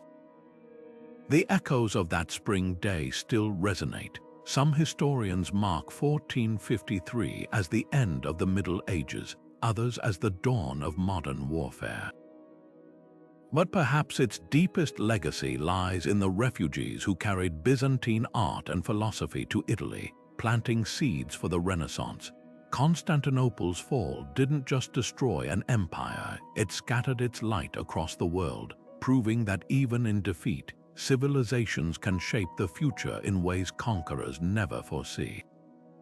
Moctezuma's messengers first spotted them from the shores of the Eastern Sea, pale men astride creatures no Aztec had ever seen, their bodies clad in metal that gleamed like the sun. When Hernán Cortés landed in 1519, the Aztec Empire ruled over 5 million people from its island capital, Tenochtitlan, a city grander than any in Europe. Yet within 2 years, this mighty civilization would crumble, not just under Spanish swords, but from a perfect storm of betrayal, biological disaster, and the empire's own simmering tensions. The conquest wasn't a simple tale of invaders overpowering natives. It was a masterclass in how ambition and circumstance can unravel even the most powerful societies. Cortés's first weapon wasn't his harquebuses or steel, it was his ability to exploit divisions. The Aztecs, though dominant, were resented by the very peoples they'd subjugated. Tribes like the Tlaxcalans and Totonacs, forced to pay tribute in blood sacrifices and gold, saw the Spanish as potential liberators. Cortés, with a mix of charm and threats, turned these grievances into alliances. His small band of 500 men swelled with thousands of indigenous warriors, all eager to topple Moctezuma's rule. When the emperor initially welcomed Cortés into Tenochtitlan, he wasn't just being hospitable, he was following an age-old Mesoamerican tradition of honoring guests, unaware that his hospitality would be repaid with treachery. Then came the turning point no one could have predicted. During a festival, Spanish soldiers massacred unarmed Aztec nobles in the Great Temple, sparking a city-wide revolt. Cortés forced Moctezuma to address his people, but the emperor's authority had shattered. Some say his own subjects stoned him to death for his weakness. The Spanish fled on a night so disastrous they called it La Noche Triste, the night of sorrows, losing hundreds of men in the canals. Yet their retreat wasn't the end. A silent killer had already infiltrated Tenochtitlan's walls, smallpox. With no immunity to European diseases, the Aztecs died by the thousands, their bodies piling up faster than they could be buried. By the time Cortés returned with reinforcements, the city was a shadow of itself, starving, leaderless, and grieving. The final siege was a horror of ingenuity and desperation. Spanish brigantines prefabricated in the mountains and assembled on Lake Texcoco, blockaded the island while Tlaxcalan allies cut supply lines. Aztec warriors fought ferociously, even capturing Spanish cannons and attempting to fire them back, but without engineers, the weapons were useless. When the last defenders fell in 1521, the canals ran red. Cortés ordered Tenochtitlan razed, its stones repurposed to build Mexico City atop its ruins. What makes the Aztec collapse so haunting isn't just the violence, it's the fragility it revealed.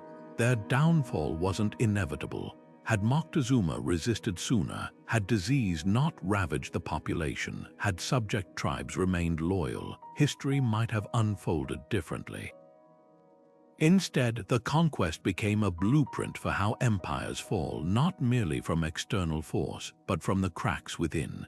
The Spanish didn't just conquer the Aztecs, they walked through a door that resentment and misfortune had already opened. And in that lesson lies a warning for every civilization. No empire, no matter how magnificent, is immune to the tides of change. The Inca Empire stretched like a golden ribbon along the Andes, its roads and storehouses knitting together a realm larger than any in the ancient Americas.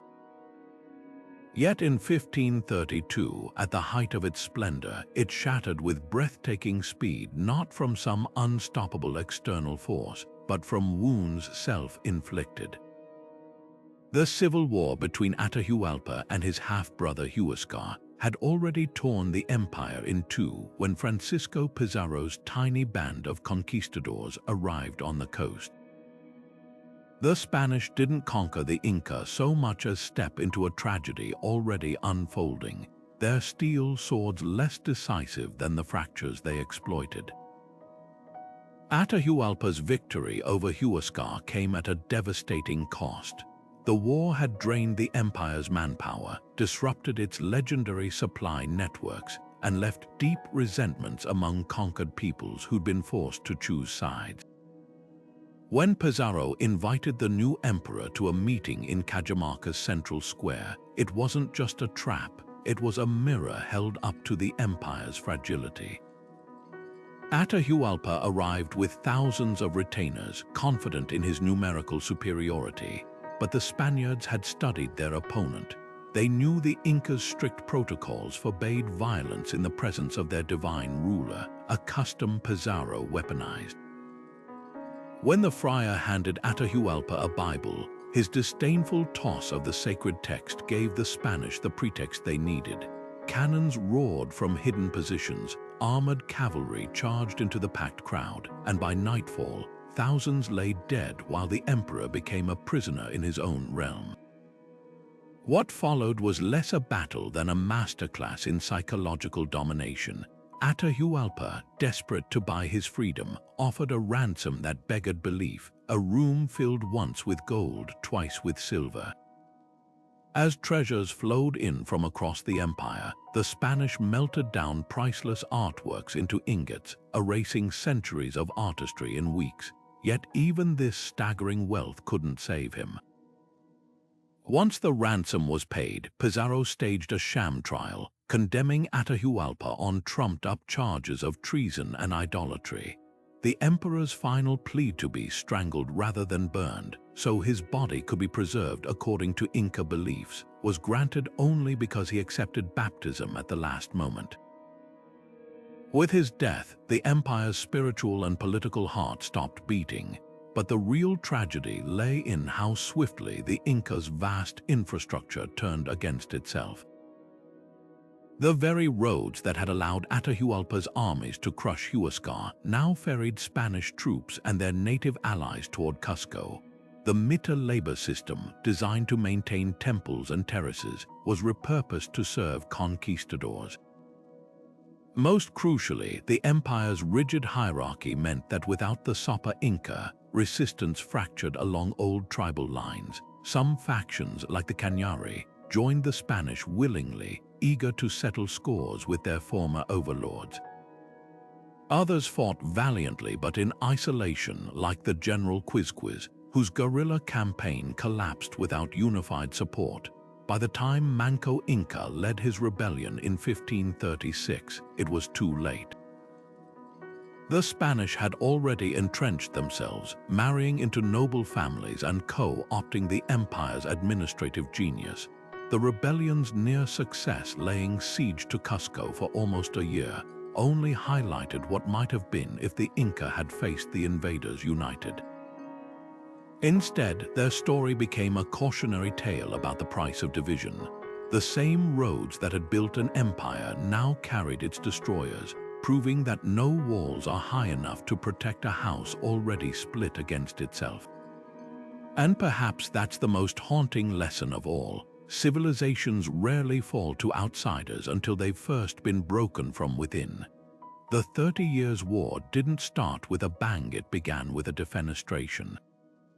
In 1618, Protestant nobles in Prague tossed two Catholic governors out of a castle window, an act of rebellion that ignited Europe's most devastating conflict before the modern era. What began as a religious squabble between Catholics and Protestants in the Holy Roman Empire soon spiraled into a free-for-all where dynasties, mercenaries, and rising powers waged war for territory, trade, and sheer survival. By the time it ended in 1648, entire regions lay depopulated, their fields littered with bones and their villages reduced to ashes. This wasn't just a war, it was a whirlwind of destruction that reshaped the continent's very soul. At first, the conflict followed familiar lines. The Catholic Habsburg emperors sought to crush Protestant dissent, while German princes fought to preserve their religious freedoms. But as the years dragged on, the war's original cause blurred. Foreign powers like Spain, Sweden, and France jumped in, not for faith but for strategic advantage. Gustavus Adolphus of Sweden, the Lion of the North, marched his disciplined armies south in 1630, not just to defend Lutheranism, but to secure Baltic trade routes. France, despite being Catholic, bankrolled Protestant forces to weaken its Habsburg rivals. The war became a chessboard where religion was just one piece in a much larger game. The human cost was beyond comprehension. Mercenary armies, unpaid and unfed, turned to looting as their wages. Villages were razed not in battle, but simply to deny resources to the enemy. In some areas, over half the population perished not just from violence, but from famine and plague that followed in the army's wake. Contemporary diaries describe mothers eating their children, forests stripped of bark as starving peasants tried to make bread from tree pulp. The war didn't just kill people, it erased entire ways of life, leaving survivors to rebuild in a world that felt unrecognizable. Then came the turning point, the Peace of Westphalia in 1648. This wasn't just a treaty, it was a revolution in international relations. The settlement recognized the sovereignty of individual states, effectively ending the Holy Roman Empire's pretense of unity. Calvinism gained equal standing with Catholicism and Lutheranism, and the idea of a single European Christendom was buried for good. Borders were redrawn not by divine right but by diplomatic haggling, laying the foundation for the modern nation-state system. But the war's true legacy wasn't just in maps or treaties. It exposed the futility of wars fought in the name of absolutes, where victory became meaningless because the price was too high. The 30 Years' War taught Europe a brutal lesson, that power, no matter how grand, has limits, and from that lesson emerged a new order, one where balance, not dominance, became the fragile key to peace. Charles I never saw it coming, the idea that his own subjects would put him on trial, let alone sentence him to death. For centuries, kings ruled by divine right, answerable only to God. Yet there he stood in January 1649, in a hastily erected courtroom at Westminster, accused of treason against the very people he was born to govern. The verdict was unprecedented: execution. When the axe fell, it didn't just sever a monarch's head, it cleaved an entire worldview in two. The English Civil War wasn't merely a power struggle between crown and parliament. It was the moment when the idea of absolute monarchy met its match in the rising force of constitutional governance. The roots of the conflict ran deep.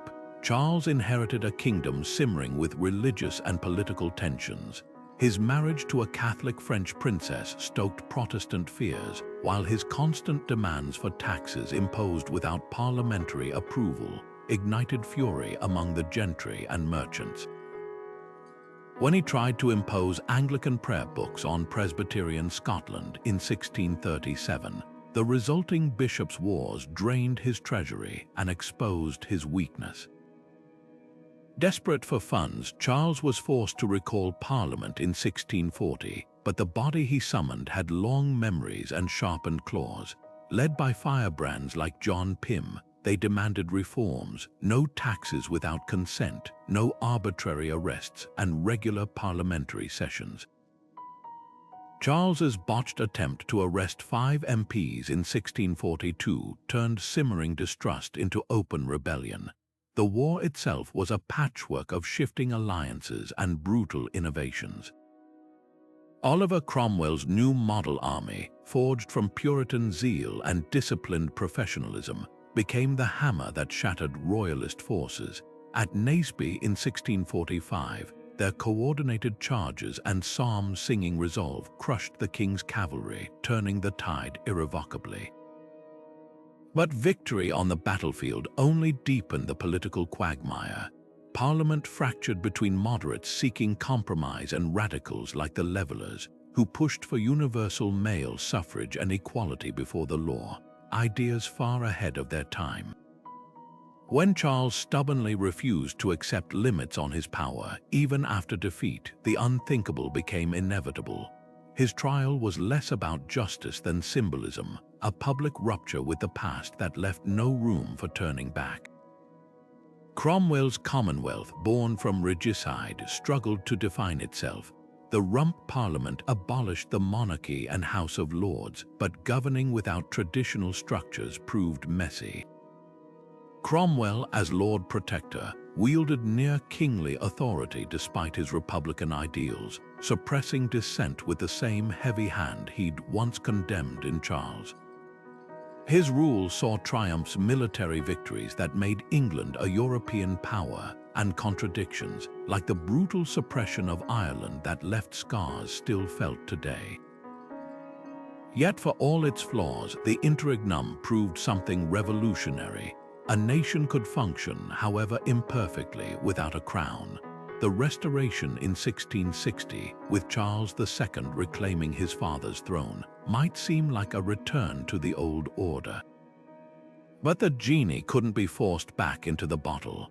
The Glorious Revolution of 1688, which ousted James II and enshrined parliamentary supremacy in law, owed its logic to the Civil War's upheavals. The divine right of kings was dead, replaced by a fragile but enduring principle. Rulers derived their legitimacy from the consent of the governed. This idea, born in blood and chaos, would echo across oceans and centuries, inspiring revolutions from America to France. The English Civil War didn't just change a kingdom, it redefined the very meaning of power. The shot heard round the world wasn't fired by a soldier. It came from a farmer's musket on a quiet Lexington green in April 1775. When British redcoats marched to seize colonial arms that morning, they expected little resistance from what one general called a rabble in arms. What they got instead was the opening act of a revolution that would rewrite the rules of power. The American Revolution wasn't just a war, it was a laboratory for ideas so radical they threatened every monarch in Europe. That a scattered group of colonies could defy the mightiest empire on earth wasn't just improbable, it was supposed to be impossible. What made this rebellion different wasn't the scale of its battles compared to Europe's continental wars. Most engagements were skirmishes, but the scale of its aspirations. Thomas Paine's pamphlet Common Sense sold over 100,000 copies in months, convincing shopkeepers and fishermen that they didn't just deserve independence, they were morally obligated to seize it. His genius lay in framing revolution not as treason, but as the natural right of a people determined to be free. This ideological lightning spread faster than British authorities could stamp it out, turning local grievances into a unified cause. When the Continental Congress declared independence in July 1776, They weren't just breaking from Britain, they were announcing a new principle to the world, that governments derive their authority from the consent of the governed. The war's turning point came not on a battlefield, but in a winter of starvation at Valley Forge. As Washington's army shivered in makeshift huts, their shoeless feet leaving bloody tracks in the snow, Friedrich von Steuben arrived with something more valuable than reinforcements: professional discipline. The Prussian drillmaster didn't just teach soldiers how to march, he transformed them into a cohesive force capable of standing against British regulars. By the time they emerged from that brutal winter, the Continental Army had become something dangerous, a symbol of resilience that outshined even their tactical victories. Then came the masterstroke of diplomacy. Benjamin Franklin's charm offensive in Paris secured French support after the victory at Saratoga, proving this wasn't just a colonial squabble, it was a global opportunity to humiliate Britain.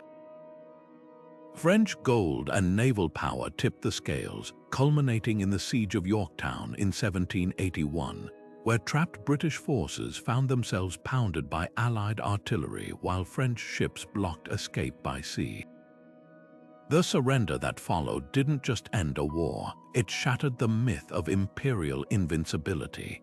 Yet the revolution's true legacy lies beyond the battlefield. The Articles of Confederation's failures forced a reckoning, leading to a constitutional convention that balanced federal power with state autonomy, a messy compromise that still shapes debates today. The revolution also exposed contradictions its founders couldn't resolve, proclaiming, "All men are created equal," while preserving slavery, celebrating liberty while displacing native nations. These tensions weren't oversights, they were the birth pangs of a nation struggling to live up to its own ideals. In the end, the American Revolution didn't just create a new country, it invented a new kind of political imagination. For the first time, a people had fought not to replace one ruler with another, but to prove they could rule themselves. And though the world's monarchs predicted chaos, they soon faced an unsettling truth. The echo of Lexington's shot would keep ringing, inspiring revolutions from France to Haiti, until the old order itself began to crumble. The storming of the Bastille in July 1789 wasn't just an attack on a prison, it was the explosion of hope, the moment when ordinary Parisians realized they could tear down the symbols of oppression with their bare hands. But revolutions, like fires, are easier to start than control.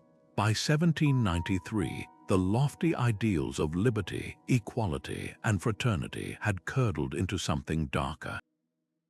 The guillotine, once a symbol of enlightened justice, a quick, painless death for all classes, became the grim metronome of the Reign of Terror. Under Maximilien Robespierre's fanatical gaze, the Committee of Public Safety turned suspicion into a virtue. Former allies like Georges Danton and Camille Desmoulins, heroes of the revolution's early days, were condemned as traitors and marched to the scaffold. The revolution wasn't just consuming its enemies now, it was devouring its own children. What's chilling isn't just the scale of the violence: over 17,000 official executions, countless more in provincial massacres, but how easily revolutionary fervor morphed into paranoia. The law of suspects allowed arrests based on vague accusations of counter-revolutionary sentiment. Neighbors denounced neighbors to settle grudges. Playwrights were guillotined for scripts deemed insufficiently patriotic. Even the revolution's calendar, with its 10-day weeks and nature-themed months, reflected the desperate attempt to erase the past entirely, yet the terror backfired spectacularly. When Robespierre finally overreached, claiming the right to execute fellow committee members without trial, the National Convention turned on him. His execution in July 1794 wasn't just the end of a man, it was the death knell for radical purity. Into this vacuum stepped a young artillery officer from Corsica, his name barely known outside military circles, Napoleon Bonaparte. His rise reads like a revolution in miniature, a meritocratic fantasy where talent could trump birthright. After crushing a royalist uprising in Paris with a whiff of grape shot, he was handed command of France's ragged armies in Italy. There, he didn't just win battles, he rewrote the rules of war. At Lodi and Arcole, he turned near defeats into legends, leading charges personally while his troops idolized him as the little corporal who shared their hardships. By 1799, with the Directory government collapsing into corruption, Napoleon staged a bloodless coup, positioning himself as the savior of the revolution's original ideals: order without tyranny, progress without chaos. The irony was profound. The revolution that had beheaded a king now crowned an emperor. Napoleon's coronation in 1804, where he took the crown from the Pope's hands to place it on his own head, was pure theater, a symbolic break from tradition that nonetheless resurrected monarchy in all but name. Yet his empire wasn't a simple return to the past. The Napoleonic Code, exported across Europe, abolished feudal privileges and enshrined equality before the law, even as it rolled back women's rights and reinstated slavery in French colonies. His conquests spread revolutionary ideas even as he crushed the very movements they inspired. The revolution's legacy, then, isn't a straight line from tyranny to freedom, but a spiral, one that twisted radical idealism into authoritarianism, then reshaped that authority into something paradoxically modern.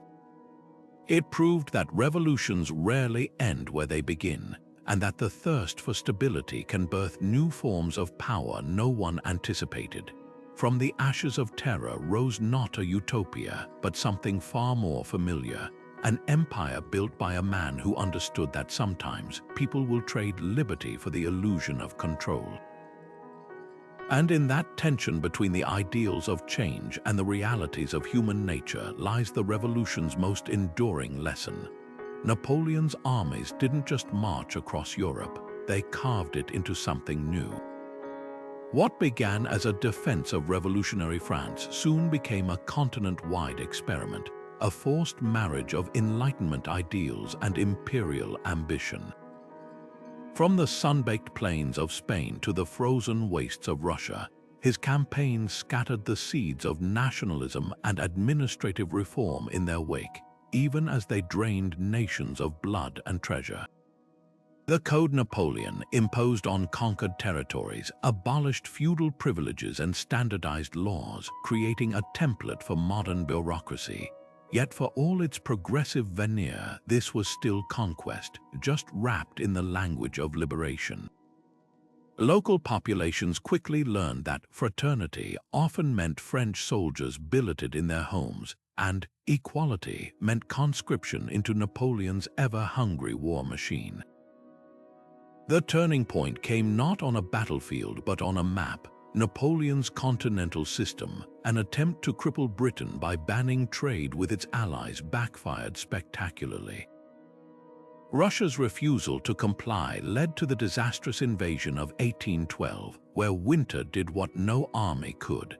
The retreat from Moscow wasn't just a military defeat, it was the unraveling of an empire built on momentum. As his Grand Armée disintegrated in the snow, so too did the myth of his invincibility. The nations he dominated saw their chance. Prussia reformed its army with patriotic fervor. Spain's guerrillas bled his forces dry, and even Austria, once his reluctant ally, joined the coalition against him. Waterloo in 1815 is often painted as the final act, but the truth is more nuanced. Napoleon's defeat wasn't inevitable. Had the rain not delayed his attack, allowing Prussian reinforcements to arrive, history might remember that June day differently. Yet the battle's symbolism was perfect. The Corsican upstart, whose genius had defied kings for a decade, finally cornered by the old order he'd scorned. Wellington's stolid defense and Blucher's relentless pressure embodied the coalition's grudging unity.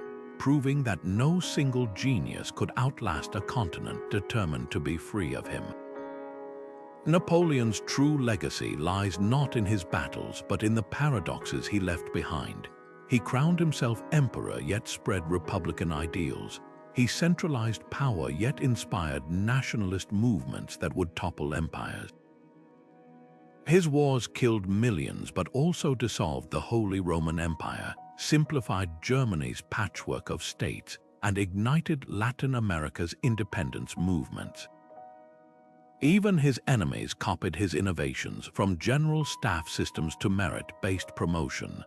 The Congress of Vienna tried to erase his footprint, restoring monarchies and drawing new borders, but the genie couldn't be put back in the bottle. The Europe that emerged wasn't the one he'd conquered, it was one he'd irrevocably changed, proving that defeat on the battlefield doesn't always mean losing the war of ideas. The Taiping Rebellion didn't begin with a battle cry, it started with a fever dream. In the 1840s, a failed civil servant named Hong Ziyuquan, delirious from illness, saw visions of a golden-haired man who called him younger brother. Interpreting these as divine messages, Hong became convinced he was Jesus Christ's sibling, sent to cleanse China of corruption and establish a heavenly kingdom. What followed wasn't just another peasant uprising. It was a full-blown revolution that nearly toppled the Qing dynasty and left scars so deep they shaped China's modern identity. Hong's message struck a chord with millions of rural poor, squeezed by taxes and famine. The Taiping Heavenly Kingdom, proclaimed in 1851, wasn't just a rebellion, it was a radical social experiment. They abolished private property, enforced strict gender equality, even appointing women as military officers, and banned opium, foot binding, and Confucian rituals. For a moment, it seemed China might reinvent itself overnight, but utopian ideals soon collided with brutal realities. Taiping troops, though disciplined, grew notorious for their iconoclasm, burning temples, slaughtering Manchu families, and enforcing their doctrines with fanatical violence. The Qing response was equally merciless. Initially dismissing the Taipings as bandits, the dynasty soon found its armies outmatched. Corruption had rotted the banner forces, once the pride of the Manchu elite. Desperate, the court turned to regional militias like the Hunan army, led by the shrewd Zheng Guofan. These forces, funded by local gentry, fought not for the emperor but for Confucian tradition, a shift that unwittingly sowed the seeds of warlordism. The war became a grinding stalemate fought across the Yangtze Valley's ruined cities. Nanjing, the Taiping capital, endured a decade-long siege where starvation killed more than bullets. Foreign powers played both sides with cynical precision. British and French merchants, eager to protect trade, initially sold arms to the king. Yet some Western missionaries, intrigued by the Taiping's Christian veneer, briefly saw them as allies. This illusion shattered when Taiping leaders declared all foreign treaties null, prompting European forces to intervene decisively for the king. The ever-victorious army, led by the American adventurer Frederick Townsend Ward and later the British officer Charles Gordon, introduced modern artillery and tactics that finally broke Taiping defenses. When Nanjing fell in 1864, the carnage was apocalyptic. Hong, having retreated into madness, died from poison as Qing troops stormed his palace. Survivors were massacred. Historical estimates suggest 20 to 30 million perished, making it one of history's deadliest conflicts. But the rebellion's true impact wasn't just in the body count. It exposed the king's fragility, proving that dynastic legitimacy could be challenged not just by outsiders, but by those claiming a higher moral purpose. The regional armies raised to crush the Taipings, like Zheng's Xiang forces, became power centers beyond imperial control, setting the stage for the warlord era. Most hauntingly, the Taiping Rebellion became a blueprint for later revolutions. Sun Yat-sen, father of Republican China, studied its failures. Mao Zedong admired its mass mobilization.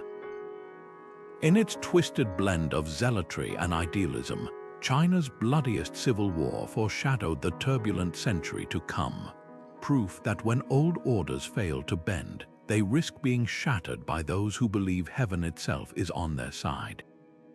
The American Civil War wasn't just a battle over slavery. It was a collision of two visions for what the United States could become. When Confederate cannons fired on Fort Sumter in April 1861, they weren't just attacking a Union garrison. They were challenging the very idea that a nation founded on democracy could survive when half its states rejected election results. The South fought to preserve slavery, yes, but also for a way of life built on agrarian aristocracy and states' rights. The North, initially, fought simply to preserve the Union until the war's brutality forced a reckoning with the moral rot at the country's core. Abraham Lincoln's genius lay in recognizing that this conflict had to become about more than territory. The Emancipation Proclamation in 1863 transformed the war's purpose, turning it into a crusade for human freedom. Suddenly, every advance of Union troops became a liberating force, uprooting the economic foundation of the Confederacy. Nearly 200,000 black soldiers joined the fight, their courage on battlefields like Fort Wagner proving that this was their war too. Yet the proclamation's limits revealed the era's contradictions. It freed enslaved people only in rebel states, leaving bondage intact in Union-aligned border states like Kentucky. Freedom, it seemed, could still be negotiable. The war's turning point came not from a single battle, but from a grinding strategy of attrition. Ulysses S. Grant understood what others refused to accept. The Confederacy couldn't be defeated through maneuvers alone. His campaigns in Virginia, the Wilderness, Spotsylvania, Cold Harbor were bloodbaths, but they pinned Robert E.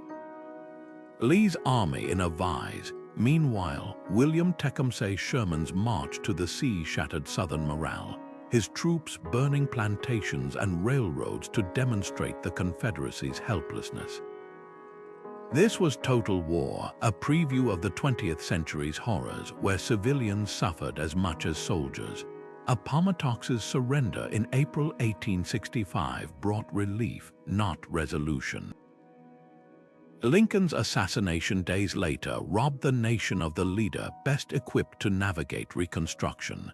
What followed was a turbulent experiment in rebuilding a broken country, one where former slaves briefly gained political power through amendments and freedmen's bureau schools, only to see their rights eroded by Jim Crow laws and Ku Klux Klan terror. The Union was preserved, but the promise of equality remained unfulfilled, its deferred reckoning echoing into the civil rights movement a century later. The war's legacy isn't just in the battlefields or the amendments, it's in the questions it forced America to confront. Can a democracy tolerate systems built on oppression? Can unity survive when citizens disagree not just on policies, but on fundamental truths? The Civil War didn't just end slavery. It redefined what it meant to be American, proving that a nation conceived in liberty could only endure if it was willing to pay the price for its own ideals. The summer of 1914 dawned with Europe at the height of its power. Empires sprawled across continents, factories churned out the marvels of the industrial age, and kings still ruled by divine right. Yet beneath the glittering surface, the continent was a tinderbox of rivalries and secret treaties, waiting for a spark. That spark came in Sarajevo when a teenage anarchist named Gavrilo Princip fired 2 shots that would echo across the century.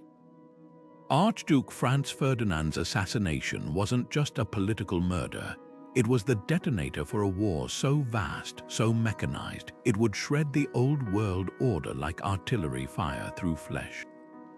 What made the Great War unlike any conflict before it wasn't just the scale. It was the marriage of ancient grudges with industrial efficiency.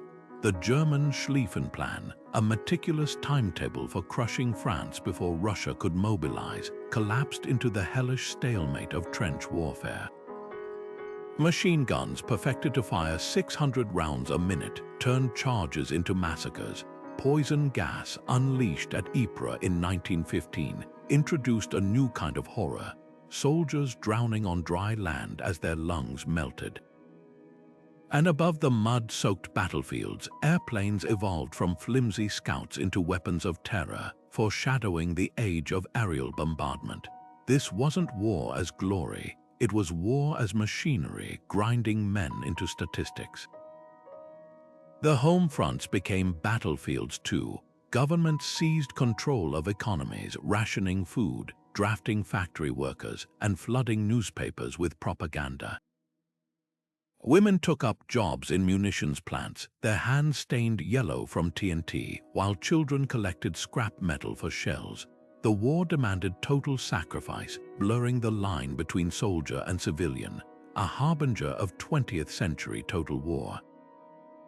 Even language bent under the strain. Shell shock, a term coined to describe the tremors and nightmares of survivors, marked the first recognition of war's psychological toll. Then came 1917, the year the cracks became chasms. Russia's exhausted armies mutinied, paving the way for Lenin's Bolsheviks to seize power and sign a separate peace with Germany. The United States, after years of profitable neutrality, entered the fray, its fresh troops tipping the balance on the Western Front. But the war's end in 1918 brought no clean victory. The Treaty of Versailles, drafted in revenge rather than reconciliation, carved up empires and imposed crippling reparations on Germany while ignoring the rising cry for self-determination from colonies in Africa and Asia.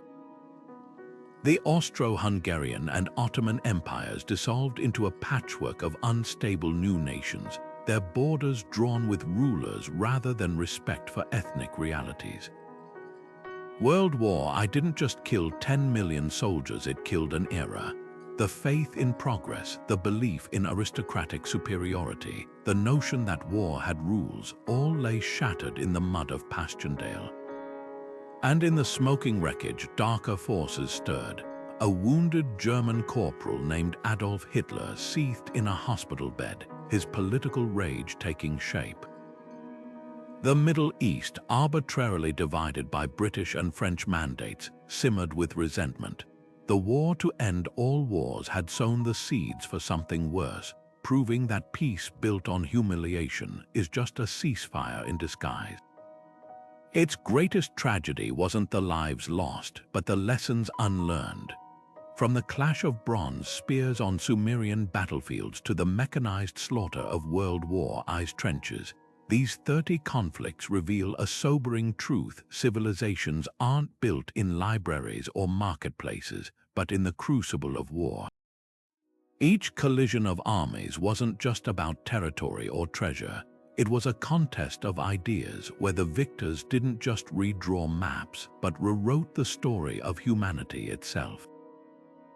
The Assyrians taught us the limits of fear, the Greeks proved the power of unity against impossible odds, and the American Revolution showed that empires could be toppled by sheer force of belief. Yet woven through these lessons is a darker thread: the recurring cost of unchecked ambition, the way even the noblest causes can spiral into brutality when the drums of war drown out reason. Consider how these echoes still resonate today. The Treaty of Westphalia's nation-state model shapes modern borders, while the Napoleonic Code underpins legal systems from Louisiana to Lebanon. The colonial rebellions of the 18th century inspired 20th century independence movements, and the trenches of World War I foreshadowed the industrialized warfare that defines our most devastating conflicts. But perhaps the most enduring legacy isn't in institutions or technologies. It's in the stories we tell ourselves. The Spartan stand at Thermopylae inspires underdogs. the cunning of Hannibal fuels business strategies, and the tragedy of the Taiping rebellion warns us how easily idealism can curdle into fanaticism. War, for all its horrors, remains humanity's great teacher.